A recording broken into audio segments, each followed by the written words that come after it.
नमस्ते, मैं राशि जहांगीर। आज पढ़ेंगे कक्षा 7 की हिंदी, इसमें पाठ नंबर 5 मिठाई वाला, भाग 3।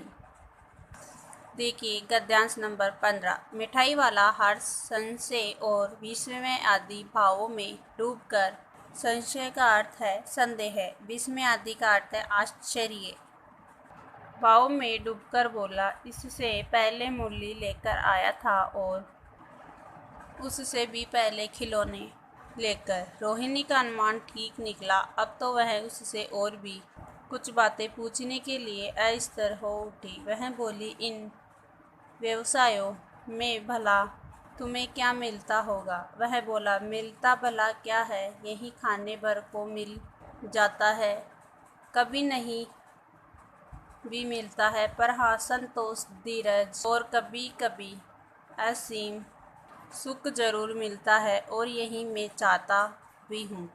सो कैसे वह भी बताओ। अब व्यर्थ उन बातों की क्यों चर्चा करूँ, उन्हें आप जाने ही दे। उन बातों को सुनकर आपको दुख ही होगा। जब इतना बताया है तब और भी बता दो, मैं बहुत उत्सुक हूँ, तुम्हारा हर्जा न होगा, मिठाई में और भी ले लूँगी। लेखक ने यहाँ मिठाई वाले की मनोदशा का सुंदर चित्रण किया है। अतिशय गंभीरता के साथ मिठाई वाले ने कहा, मैं भी अपने नगर का एक प्रतिष्ठित आदमी था। मकान, व्यवसाय, गाड़ी घोड़े, नौकर चाकर सभी कुछ था। स्त्री थी, छोटे छोटे 2 बच्चे भी थे। मेरा वह सोने का संसार था। बाहर संपत्ति का वैभव था, भीतर सांसारिक सुख था। स्त्री सुंदरी थी, मेरी प्राण थी। बच्चे ऐसे सुंदर थे जैसे सोने के सजीव खिलौने। उनकी अटखेलियों के मारे घर में कोलाहल मचा रहता था। समय की गति, विधाता की लीला। अब कोई नहीं है। दादी प्राण निकाले नहीं निकले, इसलिए अपने उन बच्चों की खोज में निकला हूँ। वे सब अंत में होंगे तो यही कहीं, आखिर कहीं न जन्मे ही होंगे। लेखक ने इस गद्यांश में मिठाई वाले के पहले समय का उल्लेख किया है। मिठाई वाला सब बच्चों में अपने बच्चों की छवि को खोजना चाहता है। उस तरह रहता, गुल गुल कर मरता, इस तरह सुख संतोष के साथ मरूंगा। इस तरह के जीवन में कभी कभी अपने उन बच्चों की एक झलक सी मिल जाती है। ऐसा जान पड़ता है जैसे वे इन्हीं में उछल उछल कर हंस खेल रहे हैं। पैसों की कमी थोड़े ही है, आपकी दया से पैसे तो काफ़ी है। जो नहीं है इस तरह उसी को पा जाता हूँ। रोही ने अब मिठाई वाले की ओर देखा। उसकी आंखें आंसुओं से तर है।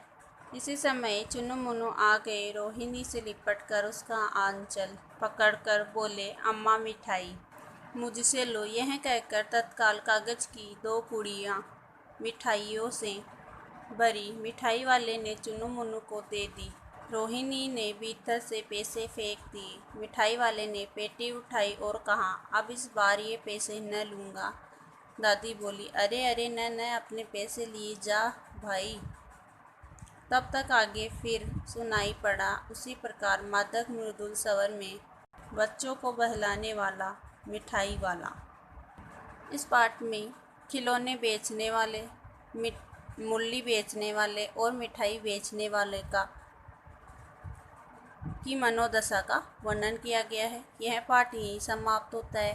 देखिए इस पाठ के प्रश्न उत्तर।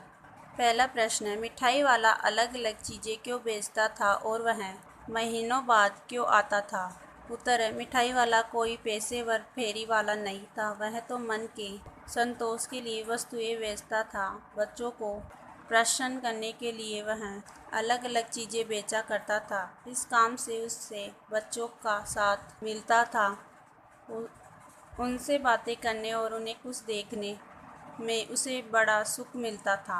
वह निरंतर दूर दूर घूमते हुए चीज़ें बेचता था, इसलिए वह महीनों बाद दोबारा आता था। अगला प्रश्न है, मिठाई वाले में वे कौन से गुण थे जिनकी वजह से बच्चे तो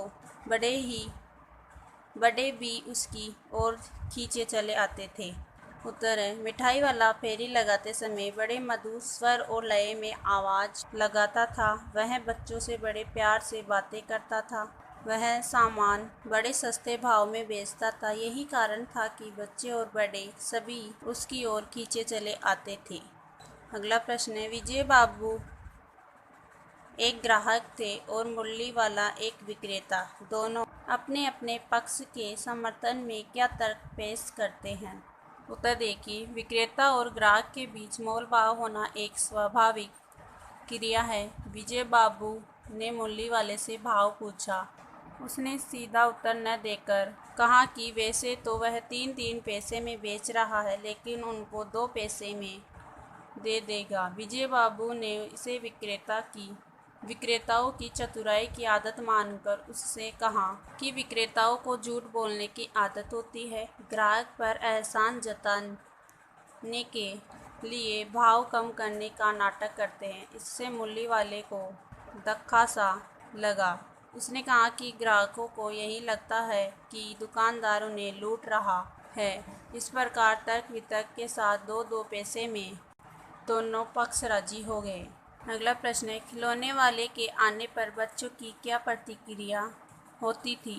उत्तर है खिलौने वाले की आवाज़ सुनते ही बच्चों पर जादू सा हो जाता था। वे गलियों और बगीचों में खेलना छोड़कर खिलौने वाले की ओर दौड़ पड़ते थे और उसे झुंड में घेर कर खिलौने मांगने लगते थे। अपनी तोतली बोली में खिलौनों का मोल भाव करते थे। खिलौने पाकर वे प्रसन्नता से उछलने कूदने लगते थे। अगला प्रश्न है रोहिणी को मुरली वाले के स्वर से खिलौने वाले का स्मरण क्यों हो आया।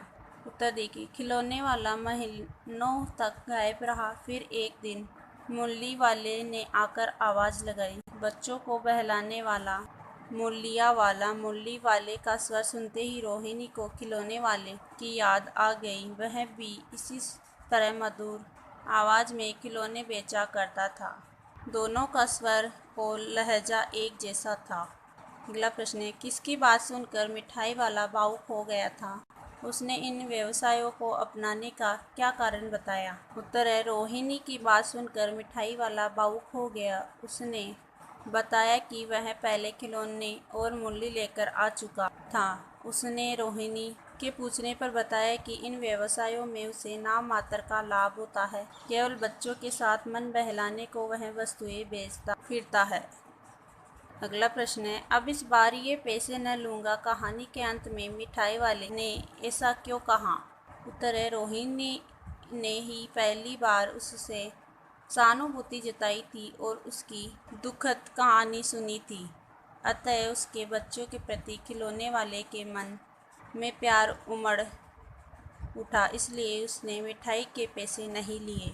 अगला प्रश्न है इस कहानी में रोहिणी चीख के पीछे से बात करती है। क्या आज भी औरतें चीख के पीछे से बात करती है। यदि करती है तो क्यों। आपकी राय में क्या यही सही है। उत्तर देखिए आजकल किसी विरले ही घर की औरतें चीख के पीछे से बातें करती है। अब प्राय स्त्रियां सामने आकर बातें करती है, बाजार से सामान खरीद कर लाती है। चीख के पीछे से बातें करना पर्दा प्रथा का ही एक रूप है। आजकल ग्रामीण या पिछड़े तबके की स्त्रियां ही पर्दा करती है। पर्दा स्त्रियों के लिए बहुत असुविधाजनक और अविश्वास का प्रतीक है। इस पाठ के प्रश्न उत्तर यहीं समाप्त होते हैं। धन्यवाद।